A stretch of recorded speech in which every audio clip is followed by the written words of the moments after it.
Let's jump right into this explainer. Today we're unpacking a truly classic narrative to explore a profound moral conflict, the story of Shravan Kumar and King Dashrath. We're going to be looking at exactly what happens when absolute, unwavering duty slams headfirst into a ruler's reckless and, frankly, irreversible mistake. So I want you to picture this. We're stepping directly into the heart of a dense forest, right at the exact second a life-altering tragedy unfolds. Seriously, what happens when an unstoppable force of pure goodwill meets a catastrophic lapse in judgment? Well, as we'll see, it's a collision that fundamentally alters the entire destiny of a kingdom. All right, let's kick things off with Section 1, the unseen fatal arrow. We're starting with a split-second decision that literally shatters two completely different worlds. It's almost like a split screen in a movie showing how a simple act of love turned into a total disaster. On one side, Shravan's elderly blind parents are resting in the forest, just completely overcome with thirst. So Shravan goes down to the river and submerges his water vessel. Meanwhile, across the forest, King Dashrath is out hunting. He hears this gurgling sound of water filling the pot, right? But he doesn't actually see the source. He just assumes it's an animal drinking, and in a split second, he releases his arrow. Now, the weapon Dashrath uses here is incredibly important context. He was a master of something called the Shandh-bhedi baan. It's basically this highly specialized archery technique where the archer fires based entirely on sound. Zero visual confirmation needed. And sure, it's an unbelievable display of skill, but firing blindly? That's a highly dangerous game. And it completely sets the stage for a massive ethical failure. So the arrow finds its mark. But of course, it's not an animal, it's Shravan.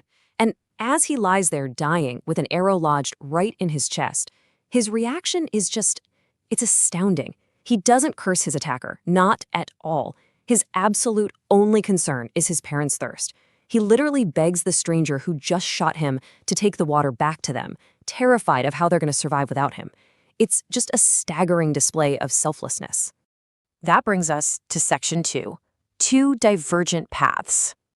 To really grasp the sheer weight of this tragedy, we need to look at the stark contrast between these two figures right before they cross paths.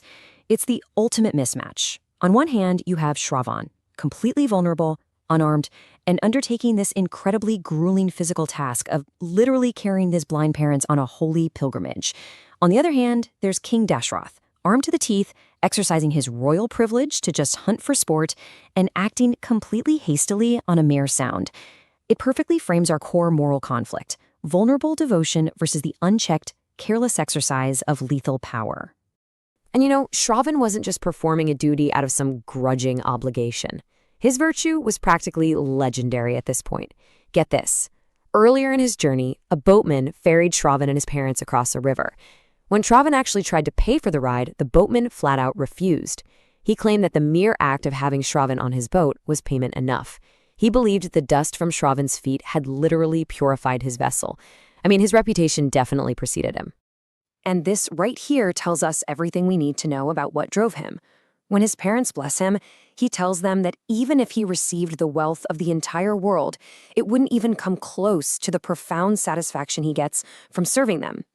This physically exhausting pilgrimage wasn't a burden to him at all. It was genuinely his ultimate joy. All right, let's move into Section 3, the weight of confession. Okay, so now we face the immediate aftermath.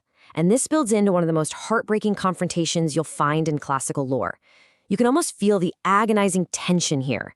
The incredibly powerful King Dashrath now has to physically carry this water vessel back to the blind parents.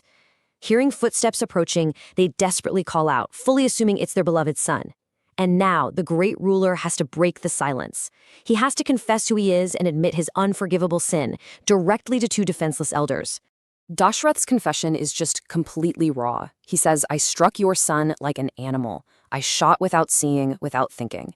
He makes absolutely zero excuses. He fully acknowledges his horrific misuse of power, and it serves as this harsh, timeless reminder that, while Dashrath obviously didn't intend to kill a human being, a lack of bad intent does absolutely nothing to erase the irreversible consequences of careless actions. In this desperate, panicked bid for atonement, the king offers himself. He promises to take Shravan's place, to bring them back to his palace, to give them literally all the comforts of his royal kingdom in Ayodhya, but they completely reject it. They want no part of his kingdom or his help because they are just consumed by absolute overwhelming grief. It shows us that some losses are simply so world-shattering that no amount of royal power, immense wealth, or even the deepest repentance can ever make it right. And from that absolute grief comes a terrifying, unshakable decree. The parents curse Dashrath with pitrabakt, which translates to the sheer agony of separation from a son. They tell him that just as he violently snatched away their only support, he too will one day die crying out for his own son. In a single instant, Dashrath's reckless mistake is transformed into this lifelong, completely unavoidable destiny that's going to hang over the entire rest of his reign. Which leads us to our final part, Section 4, Destiny and the Ethics of Power. Here is where the source material elevates this from a tragic forest incident into a really deep philosophical debate.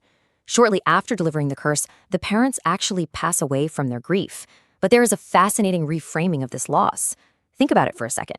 If these blind, entirely dependent parents had survived their son, their lives would have instantly become an unbearable nightmare of wandering, hunger, and begging.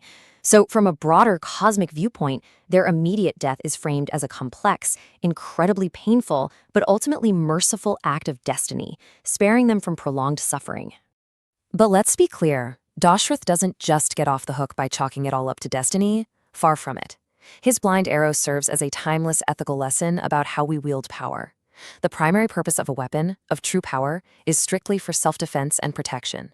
Firing a weapon, exercising that kind of lethal power without actually seeing your target, that isn't just a mere oopsie, it's a grave moral violation. It stands as a really stark warning against the arrogance of unchecked capability. Ultimately, Shravan Kumar's story completely transcends this one tragic day in the forest. His absolute devotion becomes immortalized. He becomes the eternal benchmark for filial piety for all future generations. His story is basically meant to challenge every single one of us to examine our own duties toward our families and to deeply respect the kind of pure selflessness that demands zero reward. So, I'm going to leave you with this provocative thought to ponder. As we've seen, this entire narrative sits right at the intersection of a higher cosmic mercy and a very human, very reckless mistake. What do you think? Are our greatest tragedies purely the grand design of destiny playing out? Or are they actually the inevitable, devastating consequence of us wielding our power blindly? Thanks for hanging out with us for this explainer, and I'll catch you next time.